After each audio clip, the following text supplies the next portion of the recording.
Welcome back to the channel, people, and today we're going to review this Audi Q2. This has kindly been given to us by Hamworthy Car Centre, and if you do want to check out this car in particular, you can find it on their website and lots of other cars they have in stock.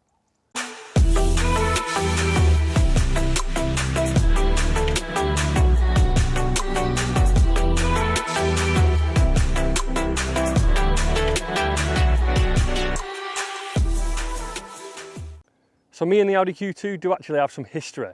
I actually once put a deposit down on one of these at the Audi dealership, and I withdrew that deposit a few days later only to buy an Audi Q3. But we'll chat about that later on in the drive. So where does the Q2 sit in the Audi range? Of course, it sits one down below the Q3, and that is with the size of it. It's deceivingly large, but actually it's a really small car. I'd say the target market for this car is someone that's coming from an Audi A1 in the past and maybe expecting a child, and now they're going to move on to a bit of a bigger car. So if, like me, when Audi came out with this new naming scheme of just putting numbers on the back of the vehicle, you're wondering what do they mean? Well, they still mean nothing. Actually, the numbers on the back of the vehicle mean higher output, but the 3.5 on the back of this vehicle has no relation to the output at all. It's just a scalable number that you can associate with a more powerful vehicle. So the 3.5 on this means that it's got 148 brake horsepower. And as those numbers get higher, you get more brake horsepower. So with this being the smallest Audi in the Q range, you would expect quite a small boot, but it's actually deceivingly large. You've got a lift up position here that would normally house a spare wheel, but in this case, it's got a smart repair kit, and you can fit probably double the capacity just underneath here. You have the top tether points for the Isofix, a removable parcel shelf, and the seats will fold down in a 60-40 split. You've also got an electrically operated tailgate. So sat in the back, again, it's deceptively spacious. I've got enough headroom. I'm a 6 foot tall man. The seats are quite upright, but that is to get some more space in the back.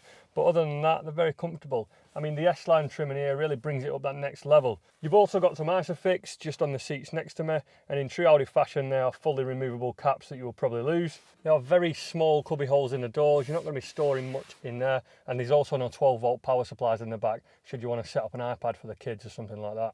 So one of the first things that immediately struck me about this car, although it's a very new model and it's new to Audi's range, we're still using a key from 2005. Now it's got the boot operating function on it, but it just looks a bit old to me. I know Audi have got better keys than this in their range, and I'm not sure why they've not put it on this vehicle. So one thing you can expect from Audi such as this is the super light steering. Now I've recently converted from Audi to BMW, not through my lack of love for Audi, but more so because a BMW came up that I really liked. And one thing I've noticed from making that change is my BMW feels like it's got no power steering at all compared to this. Now of course, if I got into a vehicle without power steering, I would certainly experience that my BMW does have some form of hydraulically assisted power steering. But the electrically assisted steering, what you get on these Audis, is absolutely sublime. It is so smooth, you're barely going to feel anything on the road. And when you first drive one of them, it might come as a bit of a shock and take some getting used to. But once you've got used to it, it's something that you're going to love and you're going to want on your next vehicle. This Audi Q2, what I'm driving, is the 1.5 TFSI engine. That means it's got 148 brake horsepower and 184 foot-pounds of torque. And for such a small and light car, it is pretty nippy. Combined with this DSG gearbox, it'll probably catch you off a few times and you do a little bit of a wheel spinning, looking like you're hooliganing about until you've got used to the power delivery of this gearbox. I've just come from driving the Audi Q7 that Hamworthy Car Centre provided, and when I got into this, I wheel spin by accident. It is a nippy car. The S-Line comes with these half leather seats that hug you nicely, and this steering wheel. And this steering wheel, in my opinion, is the best steering wheel in the Audi range. This trumps the steering wheel in the Q7. It looks well, it feels fantastic, you've got all the functioning keys on the steering wheel, and of course you've got that flappy paddled DSG option, which again, you'll never use. They all come with cruise control, which I think is a great thing to have as standard now. As I know for me, I tend not to speed in my daily driver car. I tend to just stick to the speed limit, and often when I am speeding, it's completely by accident, and cruise control just takes that away, takes that opportunity of me being able to push it a little bit further by accident or push for that next overtake. Now although this interior with the S-Line upgrade is one of the top spec Q2s you can get, of course you can get the black edition that's after this, but for the most part this is about as luxury as it gets in here. and I've looked on the Q2 website after sitting in this whether there's an upgrade for these door cards and this dash, because it is very, very plasticky. Not something you would traditionally expect from Audi, but for some reason they've gone that route in here. Whether their argument is that they've tried to make it more hard wearing, or whether it's just cheaper because it's the cheaper range of the Audi. It doesn't seem there's a comfort dash upgrade option, and to be honest, with this sort of plastic, I'd be upset to have this in a van. So for your media in this vehicle, you have the multimedia interface, the Audi MMI. It's controlled by this knob in the middle. You turn it and click it, and it's like a joystick type affair. You've also got a screen that in this car doesn't pop up or pop down, whereas in the Q3s, Q5s, they come up and down out of the dash. This is not touchscreen, so you'll be disappointed if you're expecting a touchscreen variant, but it is pretty user-friendly. I've been using these for a number of years now, and I've grown to love them. I remember when I got my first Audi with the MMI, I was praying that my next car would have touchscreen, but I've grown to prefer them, if anything. You can get the optional extra of a virtual dash in this, and I would say for me, that would be essential. It just feels a little bit dated with the clocks in here. It just feels very 2005-esque, and I think that virtual dash, for buying a new car that's over £20,000, I would want that option. But that is always a trade-off. If you've got a budget in mind, that will be a trade-off for mileage, condition. But I would probably trade that off and make sure that I got that virtual dash. In the middle here, you do have two cup holders, one 12-volt supply and one 5-volt USB supply. In the armrest, just under my arm here, you do have one 5-volt supply, and I can only assume that that's been put there so you can run some power to the rear should you want to set up that iPad for the kids. There's plenty of room up front here. I don't feel like I'm driving a Q2, I feel like I'm driving a much bigger vehicle. I've got loads of space, my legs aren't touching any of the panels left and right, and I'm loving these vents here. I'm sure these are going to get dragged into much older cars as a retrofit because these are very nice functional vents.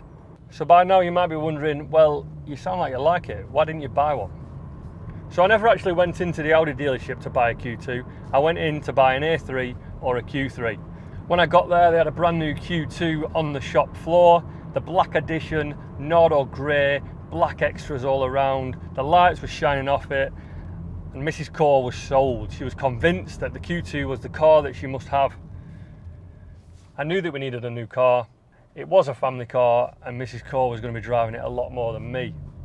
So I submitted. I said, okay, we can get a Q2, not a problem.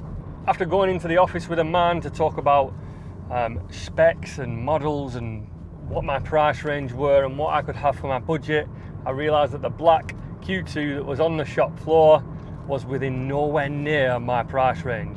It was exceptionally expensive for the quality of car what it is. So we ended up settling for less optional extras. I opted out of the tech pack, so no more virtual dash. We didn't get the Nardo grey because we couldn't afford the extra money. Ended up with a white one with silver accents, a very, very basic model. At that point I was relatively happy. I'd seen the one that I liked, I'd taken it for a test drive. I thought it can't be that much different. I then went back and joined the Q2 owners group on Facebook just to get the download of what people have said that have owned them, and I saw lots of pictures of the exact spec of the car what I just ordered, a basic white car with not many optional extras, and I didn't like it. And there's such a contrast between the black edition with the nice wheels and the nice accents in comparison to the cheap base spec one that I could afford. Later on that night, I went online and I started shopping for used Q3s at a similar budget to what we were looking at, and I ended up finding one that was much, much, much less, with lots more optional extras, and to be honest, it felt a bit more upper class. It didn't have these plastic door cards, it had a nice finish to it, it was the S-Line, and it even had a button that could park itself. And that was my selling point for Mrs. Core, so we ended up buying the Q3 and withdrawing our deposit from the Q2. This is a joke amongst me and my dad that this is the best car that I never bought. And I think it's so easy to get caught in that trap with a car that you love on the shop floor, and then you'll get sold something that's just slightly lower spec than what you would like. That being said though, I'm glad I've drove this car because I had some bad memories about it. I was a little bit salty that I got trapped by the salesmanship of the man that was dealing with me. But it's not a bad car. It definitely has its place in the world. And like I said at the beginning of this video, if you've got a smaller car and you're expecting a child, or you're going to buy a dog, or you just need that extra little bit of space and a Q3 is maybe that slight bit too big and you're maybe worried about size, then this is probably the car for you. It's raised up off the ground slightly more than the A3s, it's a comfortable ride, and it's got that classic Audi reliability. And as far as using a vehicle for going around town and parking up and shopping, they don't get much better than this, to be honest. This thing is made for town miles. Now, surprisingly, with a vehicle like this, you would expect it to be the most economic out of the bunch. But the annual tax for this is £150, which is definitely more than I would have expected from the 1.5 TFSI engine. But I guess that's the year that it comes in. And you'll only be averaging, I say only, it is still a good mile per gallon, but you'll be getting 40 mile per gallon out of this average. Now that is still a good mile per gallon, and I probably wouldn't get turned off by that. But you just expect that little bit more from a car of this size with such a small engine that I thought, before checking these specs, was tailored more towards economy. So would I own one? Now that is a tricky question because I've not really got place for a Q2 right now, so I can't really answer it honestly. But if I was 3 years ago, childless, and just had a dog, and money was no object, I probably would. But with me being a mere peasant that I am, money is an object, and I would never ever buy one of these new. I just feel like this car is going to depreciate so much over time. If you were to buy one of these, I'd definitely recommend getting one of these used. You can pick one like this up used with 10,000 miles on the clock for little under £23,000. And comparison to the money what I were looking at for one of these new, it's an obvious no-brainer. I hope you've enjoyed the video, and if you have, then please do subscribe and check out my videos. There's lots more coming like this, and if you have any questions with regards to this video, then drop them in the comments down below, and if I can't answer them, I'm sure Hamworthy Car Centre will be able to. I'll catch you in the next video.